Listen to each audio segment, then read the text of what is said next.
Hello friends, कैसे हो सब लोग। आई होप सब लोग अच्छे होंगे, बेहतर होंगे और स्वस्थ होंगे। दिस इज आशु और आज हम डिस्कस करेंगे यार बहुत ही इंपॉर्टेंट करंट अफेयर 27 अप्रैल 2021 के। लेकिन आप सब लोगों से रिक्वेस्ट है कि यार आप वीडियो को मैक्सिमम टू मैक्सिमम जो है वो शेयर किया करें ताकि रीच बढ़ सके और आप लोगों का सपोर्ट जो है वो हमें मिल सके। लाइक करना है, आप लोगों की मोटिवेशन जो है वो आप इसी के थ्रू जो है वो हमें प्रोवाइड कर सकते हो। और यार सब्सक्राइब कर लेना अगर पहली बार आप करंट अफेयर्स की वीडियो जो है वो देख रहे हो। तो गाइस मैं आपको कहना चाहूंगा कि आज हम बहुत ही इंपॉर्टेंट और मोस्ट इंपॉर्टेंट करंट अफेयर्स को डिस्कस करने वाले हैं, जिसके कारण आपने वीडियो को बिल्कुल लास्ट तक जो है वो जरूर देखना है। लेकिन आप हमारी एप्लीकेशन को डाउनलोड कर सकते हो जिसका नाम है करियर्स क्लाउड, और इसको डाउनलोड करने के लिए डिस्क्रिप्शन बॉक्स में एक लिंक दिया हुआ है, उसके ऊपर क्लिक करके आप इसको आराम से डाउनलोड कर सकते हैं। जैसे ही डाउनलोड करेंगे उसके बाद अपनी ईमेल आईडी के थ्रू लॉगिन कर लें। जैसे ही लॉगिन करेंगे क्रैक करंट अफेयर्स के ऊपर क्लिक कर देना है।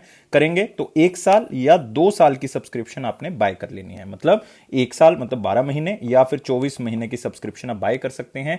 और गाइस मैं आपको बताना चाहूंगा, एक बार मेरे कहने पे चेक जरूर कर ले, लेना ना लेना वो आपका पर्सनल जो है वो मैटर है, लेकिन आप एक बार प्राइस जरूर चेक करें। और आप कहेंगे इतने कम प्राइस पे हम आपको ये चीजें जो हैं वो प्रोवाइड कर रहे हैं, लेकिन आप खरीदेंगे क्यों इसको। मतलब आप चाहे कम हम पैसे ले रहे हैं लेकिन फिर भी आप इसको क्यों परचेज करोगे।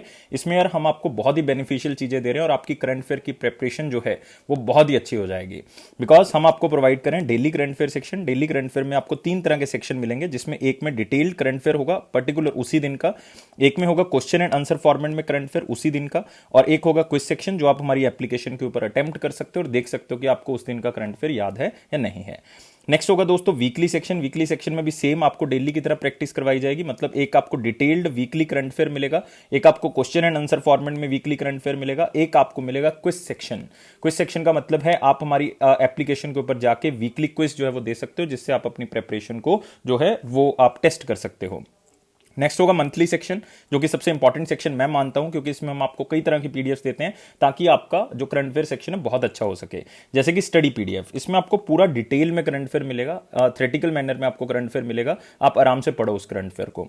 पढ़ने के बाद आप क्या करो, क्वेश्चन एंड आंसर पीडीएफ को उठा लो। मतलब जो थ्योरेटिकल करंट अफेयर होगा वो क्वेश्चन एंड आंसर फॉर्मेट में आपको मिलेगा, तो प्रैक्टिस कर सकते हो उससे। फिर आप करो प्रैक्टिस टॉप 100 से, मतलब बेस्ट 100 करंट अफेयर जो उस महीने के जो है वो होंगे, जो आपको मिलेंगे पीडीएफ फॉर्म में क्वेश्चन एंड आंसर फॉर्मेट में, उससे रिवाइज करो। फिर एग्जाम से पहले पॉकेट पीडीएफ से रिवाइज कर लो। पॉकेट पीडीएफ का मतलब 1 लाइनर 2 लाइनर जो है वो आपको करंट अफेयर यहां से मिल जाएंगे और आप इसको आराम से रिवाइज कर सकते हो। तो ये है मंथली सेक्शन। ये तो हो गया दोस्तों डेली, वीकली और मंथली। लेकिन आपकी प्रिपरेशन को स्मार्ट बनाने के लिए हम आपको दे रहे हैं स्मार्ट पीडीएफ, जिसको हम कहते हैं टॉपिक वाइज पीडीएफ। आपको लगता है कि एग्जाम से पहले यार मुझे डेज जो है वो बहुत अच्छी तरह से आते नहीं है, तो मैं रिवाइज करना चाहता हूं, या फिर जो है वो याद नहीं रहती चीजें, जैसे बुक्स एंड ऑथर्स रिवाइज करना चाहता हूं, तो इस तरह की चीजों को रिवाइज करने के लिए हम आपको दे रहे हैं टॉपिक वाइज पीडीएफ, ताकि पर्टिकुलर टॉपिक जो आपको लग रहा है कि आपका वीक है तो आप उसके थ्रू आप इसको रिवाइज कर सकते हो, जो कि बहुत ही इंपॉर्टेंट है।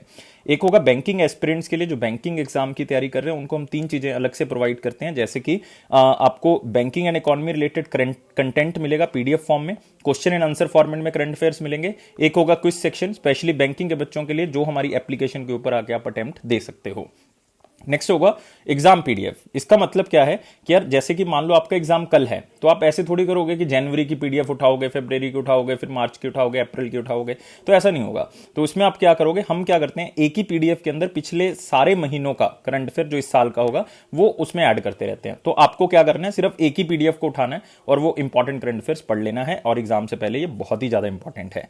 एक होगा दोस्तों स्पेशल करंट अफेयर, जिसमें हम आपको बजट और इकोनॉमिक सर्विस से जुड़े हुए क्वेश्चन एंड आंसर भी बताएंगे कि एग्जामिनर कौन सा पूछ सकता है, और इंपॉर्टेंट फैक्ट्स भी बताएंगे। और अगर आप सेंट्रल गवर्नमेंट के एग्जाम की तैयारी कर रहे हो तो बाय डिफॉल्ट आप अपने रिस्पेक्टिव स्टेट की तैयारी तो करोगे ही करोगे। तो इसका मतलब हम जो है वो आपको इसके अंदर स्टेट करंट अफेयर या यूनियन टेरिटरी, मतलब कोई भी यूनियन टेरिटरी हो, कोई भी स्टेट हो, हम सबको कवर कर रहे हैं, वो भी आपको इसके अंदर मिल जाएगा। तो गाइस आप देख रहे हो किस तरह से आपकी प्रेपरेशन जो है वो हम अच्छी कर रहे हैं। डे वाइज डे जो है वो ये इंप्रूव होती जाएगी, और 1 महीना इसको प्रैक्टिस करके देखो, डेफिनेटली मैं कहता हूं, मेरा अपना पर्सनल एक्सपीरियंस है कि आपका करंट अफेयर जो है वो क्या होगा, अच्छा होगा। मुझे एक महीने के बाद इतने बच्चों के मैसेज आते हैं कि सर हमारा करंट अफेयर जो है वो बहुत ज्यादा इंप्रूव हो गया because of this PDFs on the videos. तो यार आज ही इसको सब्सक्राइब कर लें। सिर्फ आपने करना क्या है, इस एप्लीकेशन को डाउनलोड करना है और इसमें जो है वो अपनी ईमेल आईडी के थ्रू लॉगिन कर लेना, क्रैक करंट अफेयर्स के ऊपर क्लिक करेंगे, और इसके साथ ही आप 1 साल या 2 साल की सब्सक्रिप्शन ले सकते हैं। और गाइस आप वैसे भी बहुत अलग अलग जगह पे जो है वो मनी इन्वेस्ट करते हो, लेकिन एक बार यहां पे आप करके देखो, और इसका प्राइस बहुत ही कम है। हम ऑलरेडी बहुत कम प्राइस स्टूडेंट के लिए जो रखते हैं, उसके ऊपर भी यार 10% एक्स्ट्रा डिस्काउंट मिल रहा है, आप इस कोड का यूज करें। और गाइस आपने कोई भी आपकी क्वेरी है तो आप support@affairscloud.com पे आप हमें ईमेल कर सकते हैं, इस नंबर पे कांटेक्ट कर सकते हैं। कमेंट बॉक्स में कमेंट कर दें, मैं हर कमेंट का जो है वो रिप्लाई कर रहा हूं, पर्सनली मैं खुद जो है वो रिप्लाई करता हूं, तो आप उस पर जो है वो डाल भी सकते हैं।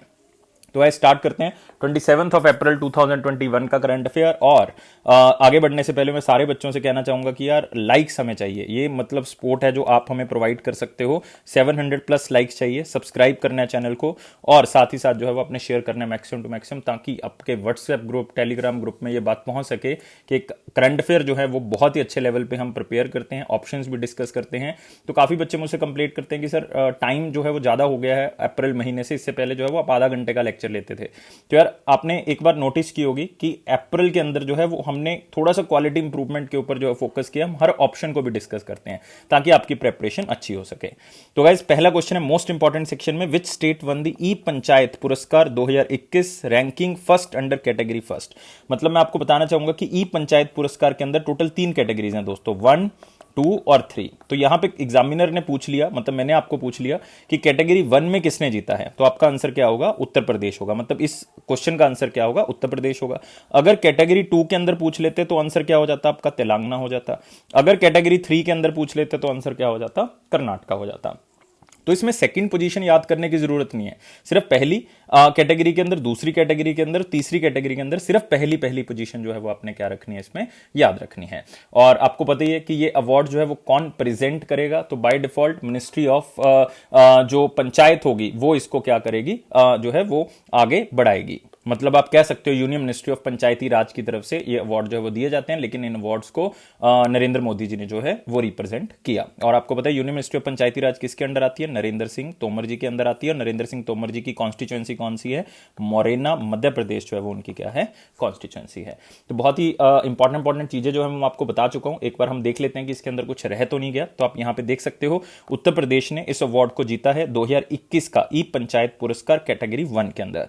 तो 3 कैटेगरीज 1, 2, 3, 2 के अंदर तेलंगाना, 3 के अंदर कर्नाटका ने इसको जीता है। क्यों मिला है यूपी को ये अवार्ड, ये मिला है कि जितनी भी उनकी ऑनलाइन सर्विसेज हैं, लाइक ई एप्लीकेशन है, चाहे वो सेंट्रल गवर्नमेंट की तरफ से हैं चाहे स्टेट गवर्नमेंट की तरफ से, उन्होंने बहुत ही अच्छे से लोकल लेवल पे उसको रिप्रेजेंट किया है।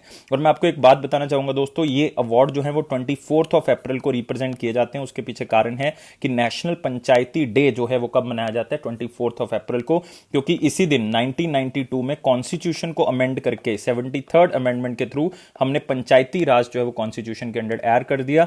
और इसी एडिशन के साथ कॉन्स्टिट्यूशन में एक नया पार्ट ऐड हुआ। कौन सा पार्ट ऐड हुआ दोस्तों, पार्ट जो है वो हमारे पास ऐड हो गया 9th, मतलब ऐड नहीं कह सकते, चेंज हो गया, आप कह सकते हो कि पार्ट 9 जो है वो इसमें आ गया, क्योंकि पंचायती राज की प्रोविजन ऑलरेडी कॉन्स्टिट्यूशन में थी, directive principle of state policy के अंदर, लेकिन वो एक्चुअल में इंप्लीमेंटेड नहीं थी। फिर इसके बाद जो है वो एक नई अमेंडमेंट की गई, वो कहते हैं रूरल लेवल पे तो बना दिया लेकिन अर्बन लेवल पे नहीं बनाया। तो 74th 1992 में इन्होंने अर्बन लेवल पे भी बना दिया और उसको क्या बना दिया, म्युनिसिपैलिटीज को बना दिया। और फिर एक नया पार्ट ऐड हुआ, कौन सा पार्ट ऐड हुआ, पार्ट 9th ए जो है वो क्या हो गया, ऐड हो गया।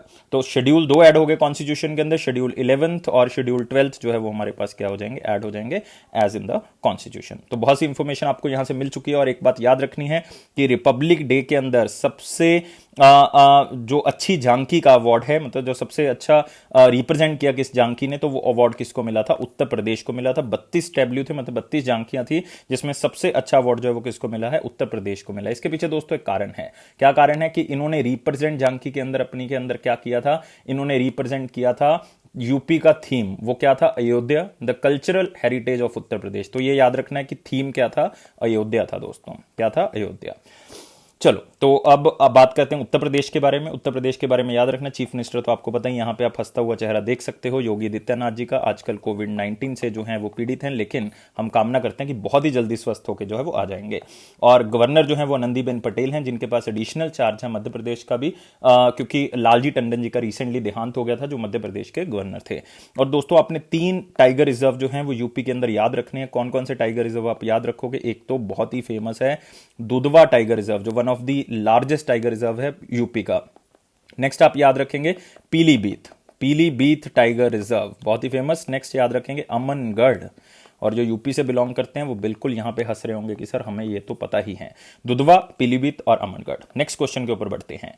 Who is appointed as the managing director and chief executive officer of National Commodity and Derivative Exchange Limited? तो सबसे पहले ये आपको पता होना चाहिए इस ऑर्गेनाइजेशन के बारे में, ये तो आपको पता ही है, नाम से पता लग रहा है कि ये कमोडिटी और डेरिवेटिव एक्सचेंज, मतलब इसमें आप स्टॉक्स को परचेज कर सकते हो, सेल कर सकते हो, तो एक ऐसी एक्सचेंज है, कमोडिटीज को एक्सचेंज कर सकते हो। तो ये सारी जो है वो जितनी भी एक्सचेंजेबिलिटी है, मतलब जितना भी ट्रेड है वो आप यहाँ पे कर सकते हो।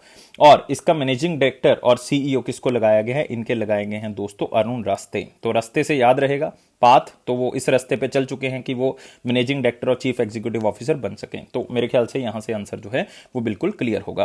तो आप फोटो देख सकते हो अरुण रास्ते जी का। और दोस्तों इन्होंने रिप्लेस जो है वो किसको किया है, ये भी जो है वो आपने साथ में याद रखना है। कैसे याद रखेंगे? यहां पे देख सकते हो आप किसको रिप्लेस किया। यहां पे अरुण रास्ते जी ने रिप्लेस किया है विजय कुमार जी को। मतलब फॉर्मर कौन थे? विजय कुमार जी थे, जिनको 2018 के अंदर लगाया गया था। और ये जो है वो किस पोजीशन पे थे आजकल? तो ये नेशनल डेयरी डेवलपमेंट बोर्ड के क्या थे?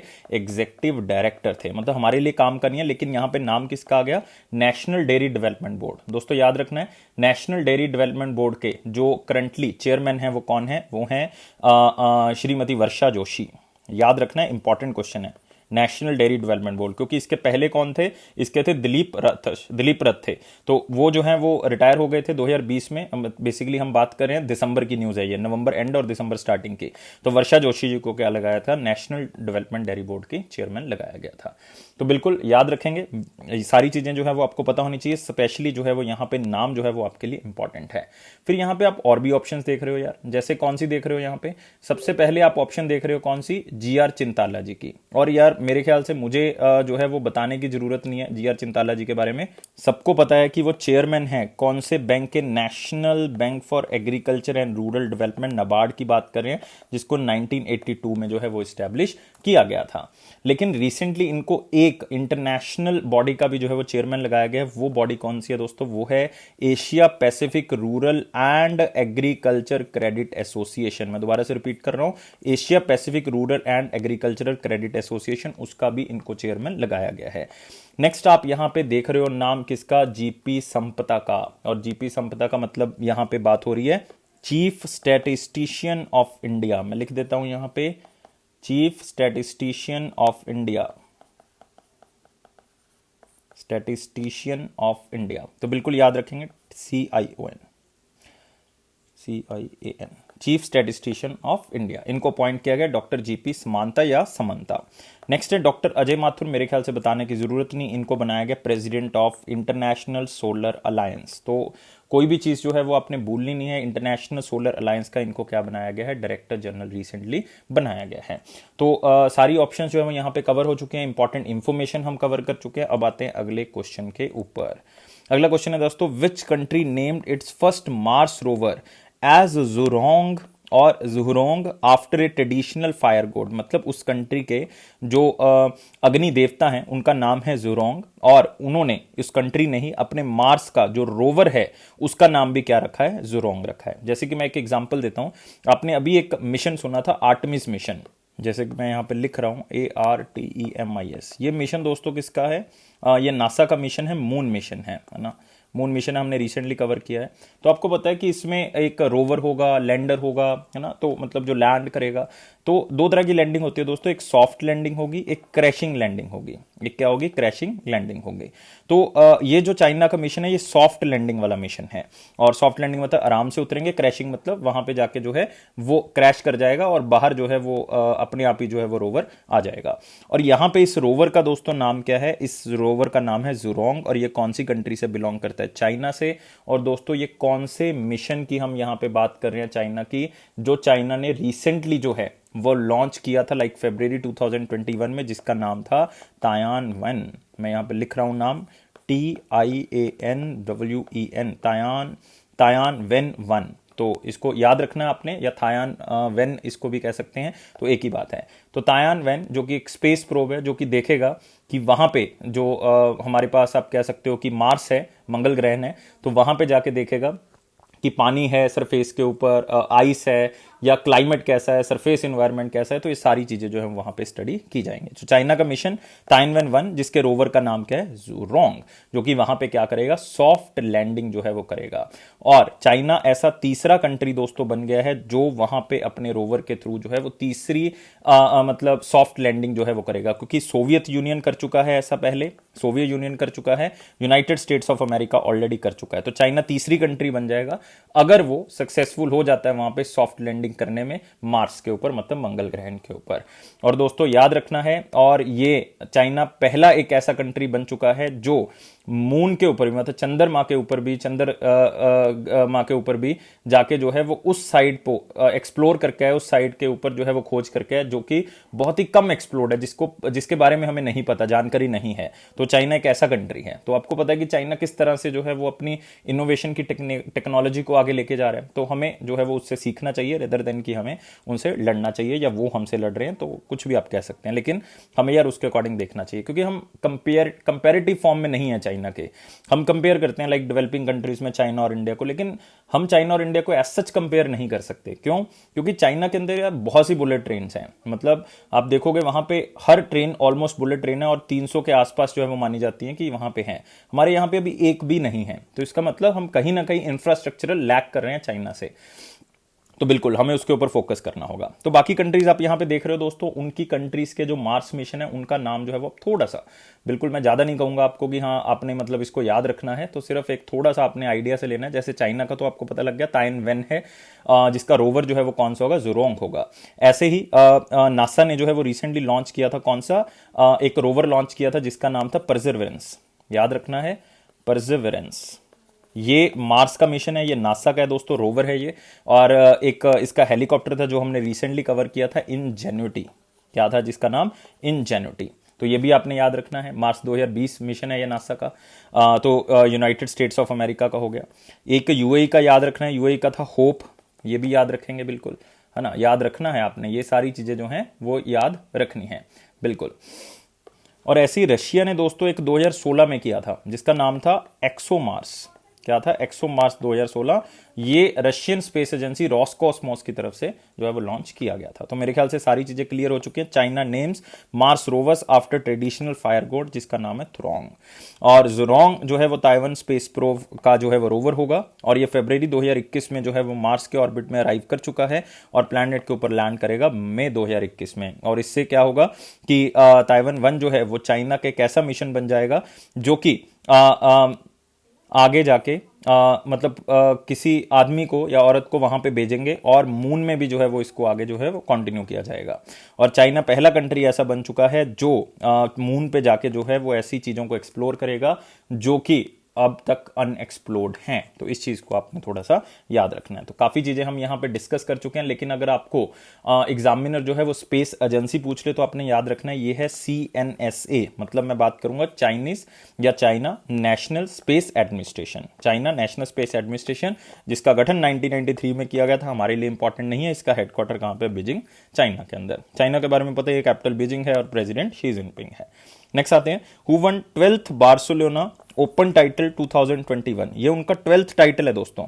बार्सिलोना ओपन टाइटल जो है वो 12वीं बार उन्होंने जीता है। पहली बार उन्होंने ये टाइटल जीता था 2005 में। और बार्सिलोना मतलब मैं कौन सी कंट्री की बात कर रहा हूँ, स्पेन की बात कर रहा हूँ। और ये टाइटल जो है वो दोस्तों किसने जीता है, राफेल नडाल ने जीता है। किसने जीता है, राफेल नडाल ने जीता है। किसको हराया है, ये हराया दोस्तों स्टेफनोस सित्सिपास। और रिसेंटली हमने डिस्कस किया 2-3 दिन पहले ही कि इन्होंने जीता है मॉन्टे कार्लो मास्टर्स अवार्ड जीता है 2021 का, जो कि एक मेल प्रोफेशनल टूर्नामेंट है, हर साल होता है। और ये जीता था स्टेफनोस सित्सिपास ने। और ये कहां से बिलोंग करते हैं, ग्रीस से बिलोंग करते हैं। और मेरे ख्याल से राफेल नडाल की तो मुझे बताने की जरूरत ही नहीं कि कौन सी कंट्री से जो है वो राफेल नडाल बिलोंग करते हैं। राफेल नडाल दोस्तों बिलोंग करते हैं स्पेन से दोस्तों। तो स्पेन में ही टूर्नामेंट, स्पेन से ही बिलोंग करते हैं, मतलब स्पेनिश प्लेयर हैं। तो बाय डिफॉल्ट जो है वो आंसर क्या होगा, राफेल नडाल होगा। तो इस तरह से आप याद रखोगे। और राफेल नडाल को किंग ऑफ क्ले कोर्ट भी कहा जाता है, किंग ऑफ क्ले कोर्ट। और ये बार्सिलोना भी जो है दोस्तों क्ले कोर्ट टूर्नामेंट है। नेक्स्ट आते हैं Novak Djokovic, one of the most important player of the tennis, because ये नंबर 1 प्लेयर हैं टेनिस के। और इन्होंने जीता था इटालियन ओपन 2020। इटालियन ओपन 2020 जीत चुके हैं दोस्तों। ऑस्ट्रेलियन ओपन 2021 भी जीत लिया, 2020 भी जीत लिया। तो देखो 3 टूर्नामेंट बहुत ही फेमस हो गए, इटालियन, ऑस्ट्रेलियन और ऑस्ट्रेलियन 2020 और 21। Next Dominic Thiem US Open जीत चुके हैं दोस्तों 2020 का, यूएस ओपन 2020 का जीत चुके हैं। और राफेल नडाल का याद रख सकते हो कि इन्होंने फ्रेंच ओपन जीता था। तो मैं दोबारा से रिपीट कर रहा हूं कि 2020 का यूएस ओपन डोमिनिक थीम ने जीता था, 2020 का ऑस्ट्रेलियन ओपन नोवाक ने जीता था, 2020 का फ्रेंच ओपन राफेल ने जीता था, या राफा कह सकते हो। लेकिन विमिल्डन जो है वो आपको नहीं पता होगा किसने जीता, क्योंकि यार वो हुआ ही नहीं, वो तो कैंसिल हो गया। तो इसका मतलब आंसर जो है वो क्लियर है। तो बहुत सी चीजें हो चुकी हैं इस क्वेश्चन में, एक बार रब कर देता हूं और इसका आंसर बता देता हूं। आंसर क्या होगा, राफेल नडाल होगा। तो आप देख सकते हो राफेल नडाल ने जो है वो सित्सिपास को हरा दिया, जो ग्रीस से बिलोंग करते हैं, और 12th टाइम इस टूर्नामेंट को जीत लिया। और ये 5वीं बार है, मतलब 2005 में उन्होंने जीता था, 12वीं बार है जो उन्होंने इस टूर्नामेंट को जीता है। नेक्स्ट आते हैं, which country hosted leader summit on climate 2021। तो ये समिट क्लाइमेट से रिलेटेड है, और आपको पता है कि इस साल जो है United nation climate change conference जो है वो होने वाली है, और उसको COP26 भी कहा गया है। तो उसके बारे में ही चर्चा करनी थी, तो उसके लिए ये प्री मीटिंग एक तरह की हुई है क्लाइमेट से रिलेटेड। और कौन सी कंट्री ने होस्ट की है और इंडिया को किसने रिप्रेजेंट किया है, इसको रिप्रेजेंट किया है हमारे प्राइम मिनिस्टर नरेंद्र मोदी जी ने। और ये हुई कहां पे, यूनाइटेड स्टेट्स ऑफ अमेरिका, क्योंकि इसको जोसेफ बाइडेन ने जो है वो क्या किया है, होस्ट किया है। तो यूनाइटेड स्टेट्स ऑफ अमेरिका में ये हुई है। तो आप देख सकते हो इंडिया की तरफ से प्राइम मिनिस्टर मोदी जी ने इसको एड्रेस जो है वो किया है। इसका थीम क्या है दोस्तों, थीम है इसका आर कलेक्टिव स्प्रिंट टू 2030। मतलब हमने मिलके जो है वो 2030 की तरफ जो है वो एक कदम या रेस जो है वो लगानी है, जिसके तहत हम क्लाइमेट के ऊपर फोकस करेंगे। क्योंकि 2030 इसलिए क्योंकि सस्टेनेबल डेवलपमेंट गोल्स को अचीव करना है, 17 गोल्स को अचीव करना है। और इसमें सबसे बड़ा जो अभी टारगेट चल रहा है, ग्रीन हाउस गैस एमिशन को हमने कम करना है, और पेरिस एग्रीमेंट 2015 के ऊपर हमने क्या करना है, फोकस करना है। तो इसी चर्चा के साथ जो है वो ये मीटिंग की शुरुआत हुई, और इसमें 40 वर्ल्ड लीडर्स ने जो पार्टिसिपेट किया, जिसमें मोदी जी का नाम जो है वो सबसे आगे रहेगा। और पेरिस एग्रीमेंट 2015 का आपको पता है कि ग्लोबल जो टेम्परेचर है उसको 2 डिग्री सेल्सियस पे जो है वो हमने रोकना है, राइज नहीं होने देना, 2 डिग्री जो है वो कम करना है। यही पेरिस एग्रीमेंट 2015 कहता है।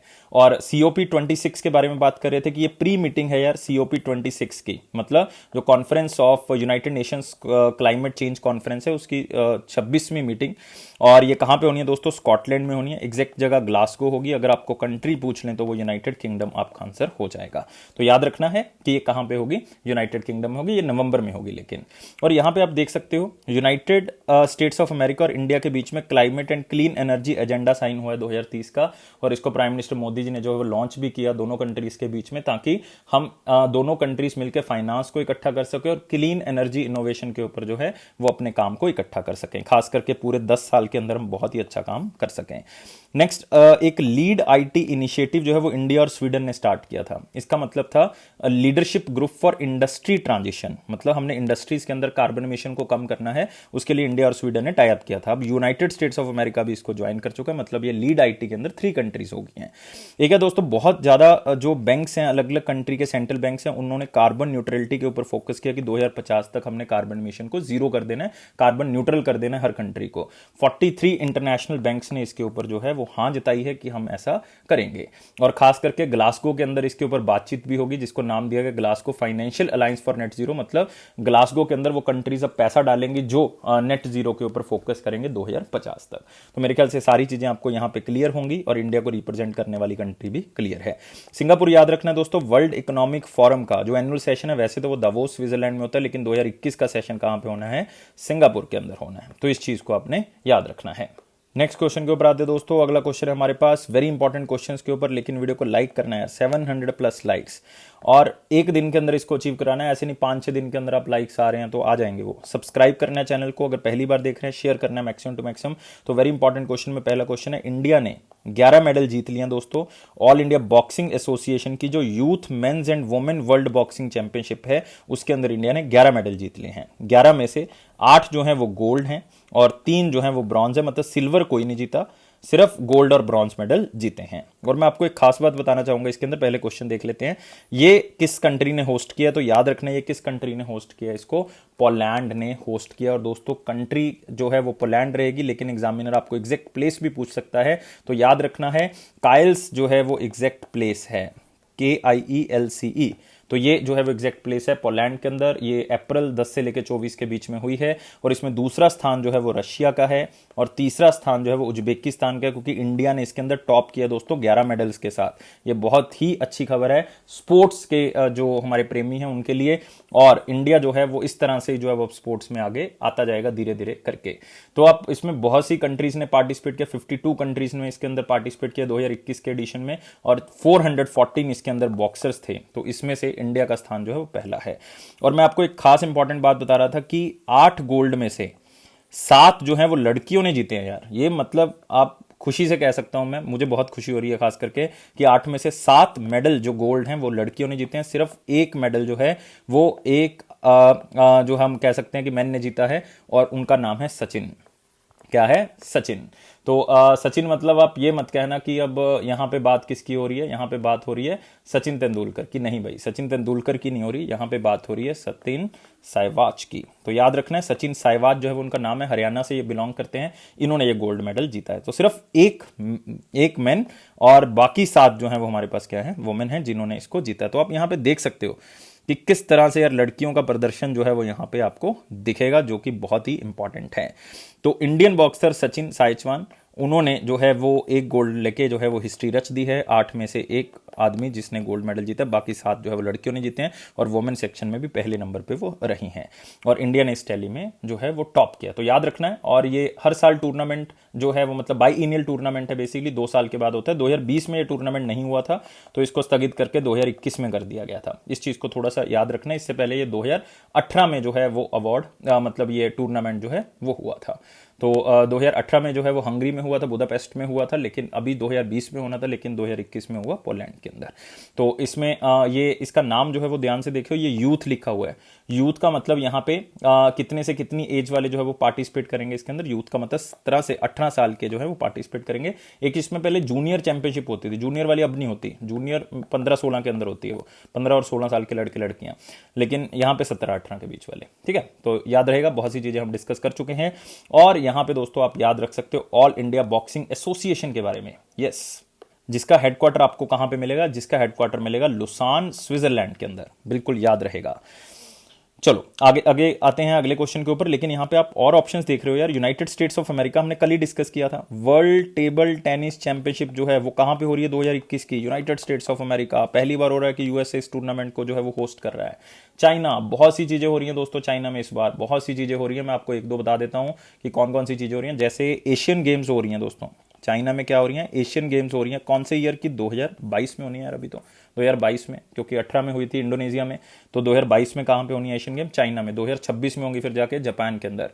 फिर ऐसे ही चाइना एक और बहुत बड़े इवेंट को होस्ट कर रहा है जो है विंटर ओलंपिक्स। कौन सी? विंटर ओलंपिक्स हैं दोस्तों, समर की बात नहीं कर रहा, समर तो सबको पता है।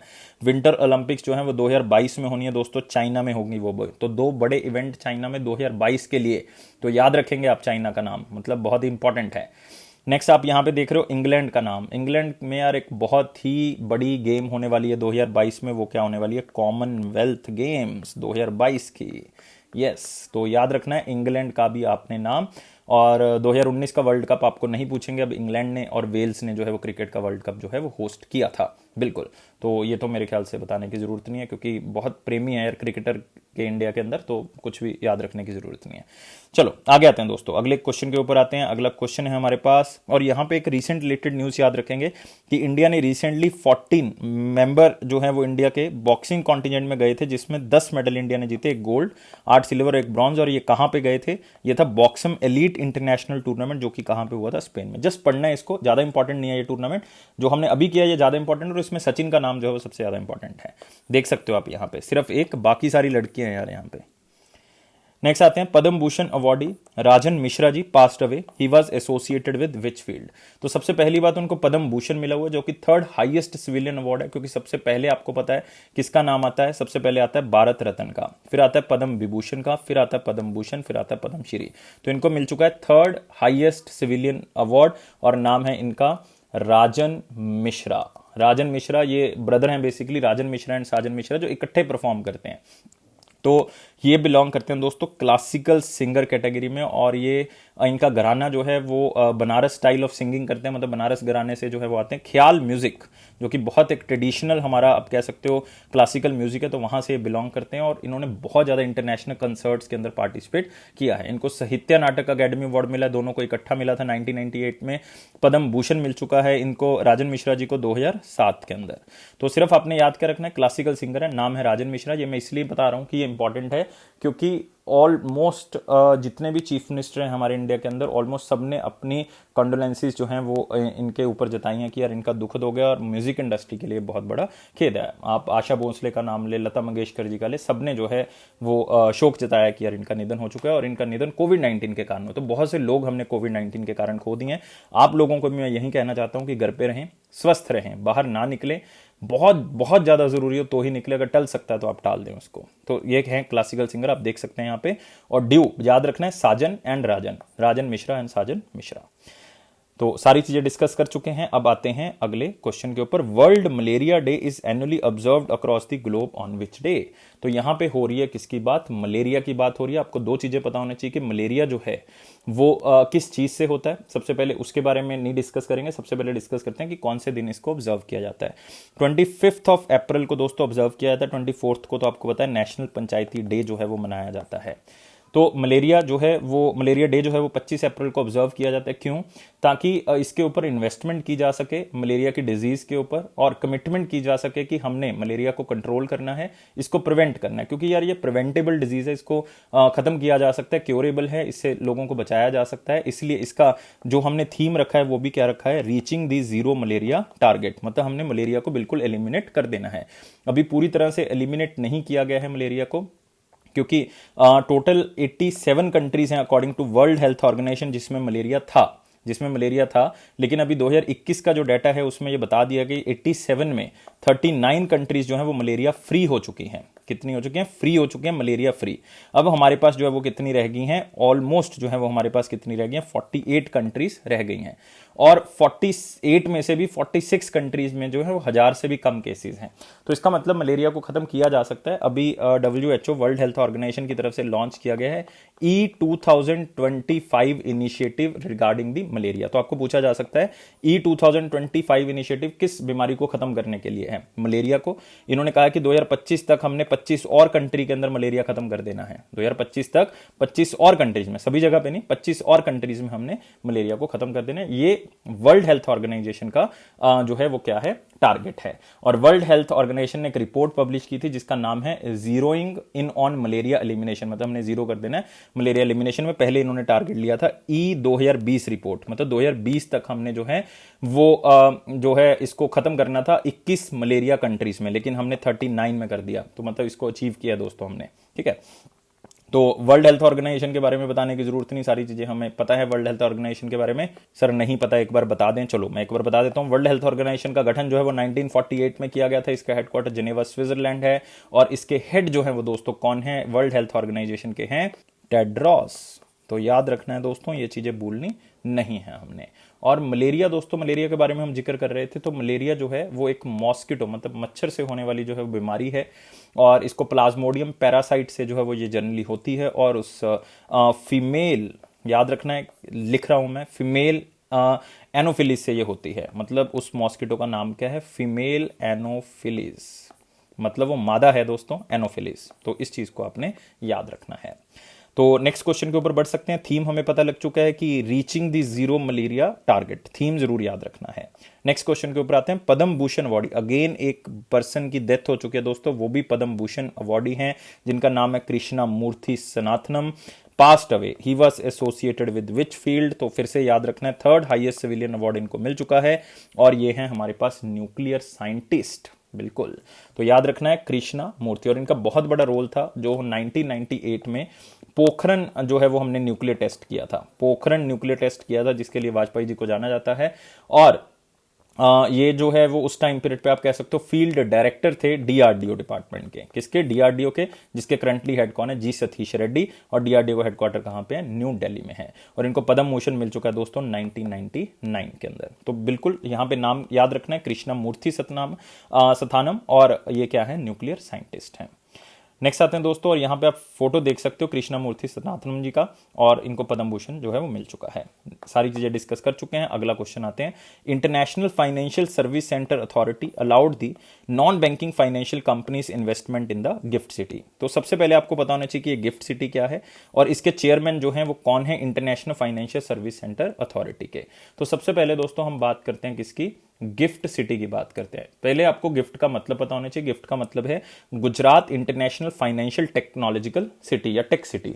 तो ये एक ऐसी जगह जो है वो बनाई गई है गांधीनगर गुजरात के अंदर, जहां पे मैक्सिमम टू मैक्सिमम हम जितनी भी फाइनेंशियल इंस्टीट्यूशंस हैं उनको इकट्ठा कर सके और वहां पे मैक्सिमम टू मैक्सिमम इन्वेस्टमेंट कर सके। और माना जा रहा है कि ग्लोबल लेवल पे सबसे बड़ा फाइनेंशियल सेंटर जो है वो यही है, जिसको यहां पे बनाया गया है international financial service centre authority. पूरे वर्ल्ड की वहां पे कंपनीज जो हैं वो आके इन्वेस्ट कर सकती हैं। लेकिन पहले ये सिर्फ ओपन था बैंक्स के लिए, फॉरेन इंस्टीट्यूशनल्स के लिए या फिर री इंश्योरेंस कंपनीज के लिए, लेकिन अब इसमें नॉन बैंकिंग फाइनेंशियल कंपनीज को भी ऐड कर दिया, जो हमारे पास आप कह सकते हो कि कंपनीज एक्ट 1956 के थ्रू जो है वो रजिस्टर हैं। और international financial service centre authority के पहले चेयरमैन कौन है, इंजेति श्रीनिवास। क्योंकि यार ये 2020 में ही बनाई गई थी, तो अभी भी जो है वो वहीं चल रहे हैं, तो इसका मतलब आंसर क्या होगा, इंजेति श्रीनिवास। इसका हेडक्वार्टर याद रखना है, कहां पे होगा, गांधीनगर। और international financial service centre authority और गिफ्ट सिटी दोनों ही गांधीनगर में, क्योंकि गिफ्ट सिटी मतलब एक ही बात है कि वहीं पे ये international financial service centre authority जो है वो खोला गया है। और इसमें बहुत से बैंक भी अब जो है वो खुल चुके हैं, बहुत से बैंक इसमें पार्टिसिपेट कर रहे हैं, जैसे कि स्टैंडर्ड चार्टर्ड बैंक है, state bank of India, bank of Baroda है, प्राइवेट बैंक्स भी इसमें आ चुके हैं, एक्सिस है, एचडीएफसी, आईसीआईसीआई, ये सारे बैंक जो है वो खुल चुके हैं यहाँ पे। तो याद रखना है 2020 में इसको बनाया गया, हेडक्वार्टर इसका जो है वो गांधीनगर गुजरात में है, और इसका एक एक्ट था international financial service centre authority act 2019। तो यहाँ पे आप देख सकते हो ये सेंटर है जहां पे पूरे वर्ल्ड की सबसे ज्यादा इन्वेस्टमेंट जो है वो होने के चांसेस है। और इससे क्या होगा, इंडियन कंपनीज को एक्सपोजर मिलेगा वर्ल्ड लेवल की कंपनीज का, क्योंकि ये share, stocks, bonds, debenture, securities, NBFC आ चुके हैं, तो यहाँ पे इन्वेस्टमेंट होगी, तो बाय डिफॉल्ट पूरे वर्ल्ड लेवल का एक्सपोजर जो है वो उनको मिलेगा। नेक्स्ट आते हैं दोस्तों, इसके बाद आता है वर्ल्ड इंटेलेक्चुअल प्रॉपर्टी डे। बहुत ही इंपॉर्टेंट डे है, क्योंकि आपकी कोई क्रिएशन है, आप उस पर कॉपीराइट ले सकते हो, उसकी डुप्लीकेसी नहीं हो सकती, अगर करता है तो उसको सजा मिलेगी। तो इसीलिए इसका थीम रखा गया intellectual property and small medium enterprises taking your ideas to the market. तो थीम जरूर याद रखना है, और इस थीम का बेसिकली एम यही है कि यार किस तरह से स्मॉल मीडियम एंटरप्राइजेस जो है वो इंटेलेक्चुअल प्रॉपर्टी का यूज करके जो है वो आगे बढ़ रही है। मतलब इंटेलेक्चुअल प्रॉपर्टी के बारे में लोगों को पता लगाना है हमने, लोगों की क्रिएटिविटी इससे जागेगी, ताकि लोग जो है वो एजुकेट हो सके, जनरल पब्लिक को एजुकेट किया जा सके इंटेलेक्चुअल प्रॉपर्टी के बारे में, कि वो राइट्स जो है वो अपने यूज करें। ट्रेडमार्क हो सकता है, जैसे कि मैंने कोई जैसे कि अफेयर्स क्लाउड है हमारा, तो वो बेसिकली क्या है, ट्रेडमार्क है। कोई अफेयर्स क्लाउड नाम जो है वो कोई और नहीं यूज कर सकता, क्योंकि इसके ऊपर हमारा कॉपीराइट है। तो इस तरह से जो है वो बेसिकली ये आप जो है वो राइट जो है वो यूज करोगे। इसको वर्ल्ड इंटेलेक्चुअल प्रॉपर्टी ऑर्गेनाइजेशन जो है वो ऑब्जर्व करती है, विपो जिसको हम कहते हैं, जिसका हेडक्वार्टर कहां पे मिलेगा, जिनेवा के अंदर मिलेगा, स्विट्जरलैंड के अंदर। 193 मेंबर कंट्रीज हैं, 1967 में इसका गठन जो है वो किया गया था। तो आप यहां पे देख सकते हो इसका theme intellectual property and small medium size enterprises taking your ideas to the market, कि किस तरह से इसको जो है वो आगे बढ़ाया जा रहा है। और इसमें याद रखना है, इसमें पेटेंट्स हो सकते हैं, कॉपीराइट हो सकता है, ट्रेडमार्क हो सकते हैं, डिजाइन हो सकते हैं। अब तो आपको पता है डिजिटल कॉपीराइट्स भी आने लग गए, कि आपका कोई आप कह सकते हो आपका कोई ट्वीट है, इवन ध्यान से सुनो मेरी बात को, कोई ट्वीट कर दिया आपने, वो भी कोई कॉपी नहीं कर सकता, उसके ऊपर भी आप क्या डाल सकते हो, पेटेंट डाल सकते हो कि हाँ ये मेरा है यार, मेरा कॉपीराइट है, मतलब इसको कोई कॉपी नहीं कर सकता। बिल्कुल ऐसे नहीं डाल सकता, डालेगा तो बात खत्म हो जाएगी, केस हो सकता है। डिजिटल कॉपीराइट्स आ गए हम, तो मतलब सोच सकते हो कि किस तरह से मतलब इंटेलेक्चुअल प्रॉपर्टी के ऊपर जो है वो बात हो रही है। और इसको याद रखना है, ऑर्गेनाइजेशन का नाम विपो। और विपो जो है एक यार इंडेक्स पब्लिश करता है विपो, इसके बारे में याद रखना आपने। विपो एक इंडेक्स पब्लिश करता है जिसका नाम जो है वो क्या है, जिसका नाम है याद जरूर रखना, इंपॉर्टेंट है, जिसका नाम क्या है हमारे पास, global innovation index, global innovation index. और 2020 में इसका 13th एडिशन पब्लिश हुआ था ग्लोबल इनोवेशन का, जो कि वर्ल्ड इंटेलेक्चुअल प्रॉपर्टी ऑर्गेनाइजेशन ही पब्लिश करता है। 48th रैंक था इंडिया का। और किस कंट्री ने टॉप किया था, सिंगापुर ने टॉप किया था। ये तो होगी वर्ल्ड इंटेलेक्चुअल प्रॉपर्टी ऑर्गेनाइजेशन के इंडेक्स की। एक इंडेक्स ही दोस्तों ऐसा है जिसका नाम ही क्या है, international intellectual property index, international intellectual property index 2021। और ये अभी पब्लिश हुआ है जस्ट अप्रैल के अंदर। और इसमें इंडिया का स्थान कौन सा है, 40th स्थान है, और पहला स्थान किसका है, यूनाइटेड स्टेट्स ऑफ अमेरिका। मतलब सबसे ज्यादा जो इंटेलेक्चुअल प्रॉपर्टी का अधिकार यूज करते हैं वो लोग यूनाइटेड स्टेट्स ऑफ अमेरिका में, लेकिन इंडिया का स्थान इसमें 40th स्थान है, और इसको US chamber of commerce he publish करता है। तो कंफ्यूजिंग है चीजें, लेकिन याद एक बार पढ़ोगे तो जरूर हो जाएंगे। अगले क्वेश्चन के ऊपर आते हैं। अगला है दोस्तों इंपॉर्टेंट सेक्शंस, लेकिन वीडियो को लाइक करना है, 700 प्लस लाइक हमें चाहिए, सब्सक्राइब करना है चैनल को और शेयर करना है मैक्सिमम टू मैक्सिमम, और आपकी सपोर्ट की जरूरत है यहाँ पे। प्राइम मिनिस्टर मोदी जी ने एक स्कीम लॉन्च की थी, स्वमित्व स्कीम, जिसके थ्रू उन्होंने रिसेंटली ई प्रॉपर्टी कार्ड जो है वो डिस्ट्रीब्यूट किए हैं। ये स्कीम जो है वो कौन से ईयर में लॉन्च की गई थी, लेकिन उससे पहले हम जानेंगे कि ये स्कीम जो है वो बेसिकली उन्होंने क्यों लॉन्च की थी, इसका जो है वो टारगेट जो है वो क्या था स्वामित्व स्कीम का। तो सबसे पहले इसकी एब्रीवेशन, स्वामित्व का मतलब है survey of villages and mapping with improvise technology in village area. तो काफी विलेज के एरिया ऐसे थे जिसकी मैपिंग नहीं हुई थी, जिसकी बाउंड्री जो है वो क्लियर नहीं थी, कहां से कौन सा एरिया स्टार्ट होता है। इवन कुछ लैंड ऐसी थी जो किसी के नाम पे भी नहीं थी, तो उस लैंड को हमने आइडेंटिफाई करना था, देखना था, मैपिंग करनी थी, कौन सा एरिया कहां से स्टार्ट होता है, कौन सा गांव कहां से स्टार्ट होता है, अनआइडेंटिफाइड लैंड को आइडेंटिफाइड करना था। तो इसके लिए हम इंप्रोवाइज टेक्नोलॉजी मतलब ड्रोन का यूज करेंगे। तो ये टेक्नोलॉजी, ये स्कीम जो है वो 2020 में दोस्तों इसकी शुरुआत की गई थी 24 अप्रैल को, क्योंकि ये गांवों के अंदर करनी है। 24 अप्रैल इसलिए चुना गया क्योंकि पंचायती दिवस जो है वो 24 अप्रैल को मनाया जाता है।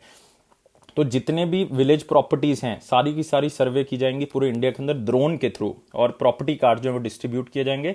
Recently prime minister Modi ji ने ऑलमोस्ट 4 लाख बेनिफिशियरीज को ये ई प्रॉपर्टी कार्ड जो है वो इशू किए गए। लेकिन टारगेट क्या है कि 6.5 ऑलमोस्ट 6.62 लाख विलेजेस को कवर करना है 2021 से लेकर 25 तक, मतलब 5 साल की ये योजना है। कौन चलाएगा, मिनिस्ट्री ऑफ पंचायती राज इसको चलाएगी, जिसके यूनियन मिनिस्टर कौन है, नरेंद्र सिंह तोमर, जिनकी कॉन्स्टिट्यूएंसी हम बात कर चुके हैं पंचायती वार्ड के अंदर, मोरेना मध्य प्रदेश के अंदर है। तो इसी दिन जो है वो नेशनल पंचायती राज भी जो मोदी जी ने अनाउंस किया, जिसके बारे में हम चर्चा कर चुके हैं। तो मेरे ख्याल से सारी चीजें क्लियर होंगी कि स्वामित्व स्कीम क्या है और प्राइम मिनिस्टर मोदी जी ने इसको क्यों लॉन्च किया था। सारे विनर्स की बात हो चुकी है। कैटेगरी 1 उत्तर प्रदेश, कैटेगरी 2 जो है वो तेलंगाना, कैटेगरी 3 कर्नाटका। और रिसेंट रिलेटेड न्यूज में याद रखना है, Skoch challenger award transparency in governance, मतलब गवर्नेंस के अंदर ट्रांसपेरेंसी तभी आएगी जब ऑनलाइन जो है या आप नई इनोवेशन टेक्नोलॉजी के थ्रू जिसमें जो है वो करप्शन नहीं होगी। तो वो अवार्ड जो है वो किसको मिला था, वो मिला था मिनिस्ट्री ऑफ पंचायती राज को। ये आपने याद रखना है। नेक्स्ट क्वेश्चन के ऊपर आते हैं दोस्तों। अगला हमारे पास बेसिकली फिर से हम पिक्चर से करेंगे, international Chernobyl disaster remembrance day 2021। तो ये जगह है दोस्तों चेरनोबिल, कहां पे है, यूक्रेन के अंदर है। यहां पे क्या हुआ था कि एक चेरनोबिल न्यूक्लियर पावर प्लांट था जिसके अंदर एक बहुत बड़ा हादसा हो गया था और बहुत से लोग इसके अंदर जो है वो मारे गए थे। इसीलिए इसका नाम क्या पड़ गया, international Chernobyl disaster remembrance day 2021। कौन से दिन मनाया जाता है, 26 अप्रैल को इसको मनाया जाता है। याद रखना है कौन से दिन मनाया जाता है, 26 अप्रैल को इसको किया जाता है, जिस दिन जो है वो इंटेलेक्चुअल प्रॉपर्टी डे भी जो है वो ऑब्जर्व किया जाता है।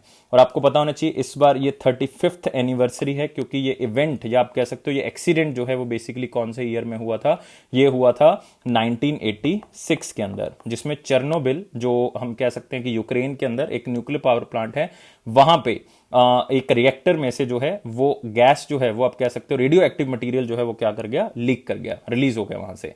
तो रिलीज हो गया और बहुत से लोगों को ये इफेक्ट किया। ऑलमोस्ट 8.4 मिलियन लोगों को यूक्रेन के अंदर, बेलारूस के अंदर, रशिया के अंदर जो है वो रेडिएशन के अंदर एक्सपोज कर दिया गया, जिसके कारण ये वर्स्ट न्यूक्लियर डिजास्टर माना जाता है हिस्ट्री के अंदर। तो सबसे पहले तो ईयर याद रखना है 1986 में। इवन इसको लोगों को उबारने के लिए सबसे ज्यादा पैसा लगा, सबसे ज्यादा कैजुअलिटीज भी इसमें, मतलब मरने वाले और इंजर्ड लोगों की जो सबसे ज्यादा तादाद है वो इसी के अंदर है। इवन आज भी इसका इफेक्ट देखा जा रहा है, थायराइड कैंसर के थ्रू जो है वो बच्चे पैदा होते हैं यूक्रेन, बेलारूस और रशिया के अंदर। तो ये इसी का इफेक्ट है दोस्तों। चेरनोबिल डिजास्टर रिमेम्बरेंस डे 26 अप्रैल को ये जो है वो ऑब्जर्व किया जाता है। तो सारी चीजें डिस्कस कर चुके हैं। एक्चुअल में आपको पता होना चाहिए कि कोई आपसे पूछ ले तो ब्लैंक नहीं रहोगे आप कि एक्चुअल में ये है क्या था ना, हमें तो पता ही नहीं कि चेरनोबिल क्या है। तो अभी आपको पता होगा कि यार ये न्यूक्लियर डिजास्टर था, इसमें रेडियो एक्टिव मटीरियल जो है वो रिलीज हो गया था 1986 में, ऐसा हुआ था। और यूक्रेन के अंदर, जिसमें यूक्रेन, बेलारूस और रशिया में जो है वो बहुत ज्यादा एक्सपोजर मिला रेडियो एक्टिव मटीरियल का, और बहुत से लोग जो है वो बीमार हो गए। आज भी इसका इफेक्ट जो वो देखा जा रहा है उन बच्चों के ऊपर, खास करके यूक्रेन, बेलारूस और रशिया के।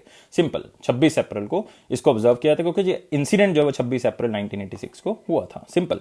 नेक्स्ट आते हैं वन लाइनर इंपॉर्टेंट पॉइंट, जिसमें पहला पॉइंट हमारे पास क्या है, International Cricket Council banned United Arab Emirates Qadeer from cricket for 5 year due to corruption.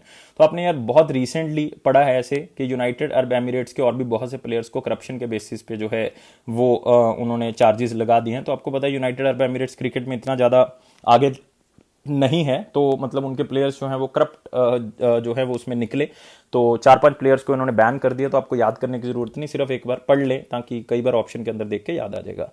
फिर आता है RBI allowed commercial banks to pay up to 50% of pre Covid dividends. तो जो पैसे थे कमर्शियल बैंक्स ने जो देने थे वो 50% तक जो है वो डिविडेंड दे सकते हैं, लेकिन अगर कॉपरेटिव बैंक है तो कोई रिस्ट्रिक्शन नहीं, वो कितना भी डिविडेंड दे सकते हैं। तो कोविड-19 के कारण पहले रिस्ट्रिक्शन लगा दी थी कि आपने डिविडेंड जो है वो नहीं देने फाइनेंशियल ईयर 20 के प्रॉफिट से, तो अब जो है वो कह दिया कि आप पैसा दे सकते हो। नेक्स्ट है IRDI allowed investment in the debt securities. तो आपको याद करने की जरूरत नहीं कौन सी डेट सिक्योरिटीज की बात करने हैं यहाँ पे।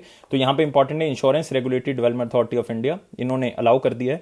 लेकिन यहाँ पे है कि इसका एस्टेब्लिशमेंट 1999 में हुई थी, इसका हेडक्वार्टर हैदराबाद तेलंगाना के अंदर है, और साथ ही साथ जो है वो आईआरडी के चेयरमैन याद रखने हैं वो कौन है, वो है सुभाष खुंतिया जी। नेक्स्ट है India's first liquefied natural gas FSRU. तो इसको थोड़ा सा अपने ध्यान से पढ़ना है। एफएसआरयू का मतलब फ्लोटिंग स्टोरेज रीगैसिफिकेशन यूनिट, मतलब फ्लोट करके जो है मतलब आएगा, क्योंकि वो स्टोरेज जो है वो उसकी शिप के ऊपर है और उसको दोबारा से रीगैसिफाई किया जा सकता है, इसलिए इसका नाम है फ्लोटिंग स्टोरेज रीगैसिफिकेशन यूनिट। और ये आया है कहां पे, एच एनर्जी जैगड टर्मिनल पे, जो कि कहां पे, महाराष्ट्र। कहां से आया दोस्तों, सिंगापुर से। तो याद रखना है पहली बार जो है वो लिक्विफाइड नेचुरल गैस को जो है वो हमने इंपोर्ट किया है और समुद्र के रास्ते से उसको लेके आए हैं, और ये सिंगापुर की तरफ से जो है वो आया है। तो इससे क्या होगा, इंडिया की इंपोर्ट कैपेबिलिटी बढ़ेगी एलएनजी में, या आप कह सकते हो क्लीन एनर्जी की तरफ जो है वो जा रहे हैं, नेचुरल गैस की तरफ जा रहे हैं। तो सिर्फ इतना याद रखना है। नेक्स्ट इंटरनेशनल डेलीगेट डे 25 अप्रैल, बिल्कुल इंपॉर्टेंट नहीं है लेकिन दिन था, तो मतलब हमने कवर कर लिया इसको, कि आपको थोड़ा सा ऐसा ना हो कि सुना ही नहीं हुआ हमने कभी, कि ये यूनाइटेड नेशन की तरफ से ऑब्जर्व किया जाता है लोगों में अवेयरनेस क्रिएट करने के लिए कि ये जो लोग अलग अलग तरह की सबमिट्स करते हैं, यूनाइटेड नेशंस के जो मेंबर स्टेट्स हैं वो आपस में मिलती हैं, तो क्या रोल है उसका, क्या एजेंडा है उसका, तो उसके बारे में ये दिन जो है वो कहा जाता है। Next world veterinary day of 2021, 24 अप्रैल को जो है वो इसको ऑब्जर्व किया जाता है। नाम से पता लग रहा है यार क्यों किया जाता होगा। ये हर साल एक तो 24 अप्रैल को नहीं किया जाता, ये लास्ट सैटरडे ऑफ अप्रैल किया जाता है, तो इसलिए एग्जामिनर आपको दिन नहीं पूछ सकता कि कौन से दिन किया जाता है।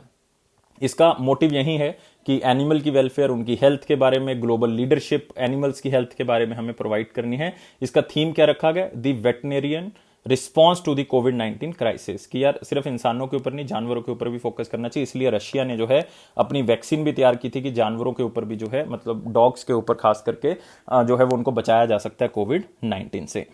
तो ये सारी चीजें याद रखनी है। और इसके लिए एक ऑर्गेनाइजेशन है World Organisation for Animal Health, जिसका हेडक्वार्टर पेरिस फ्रांस के अंदर मिलेगा।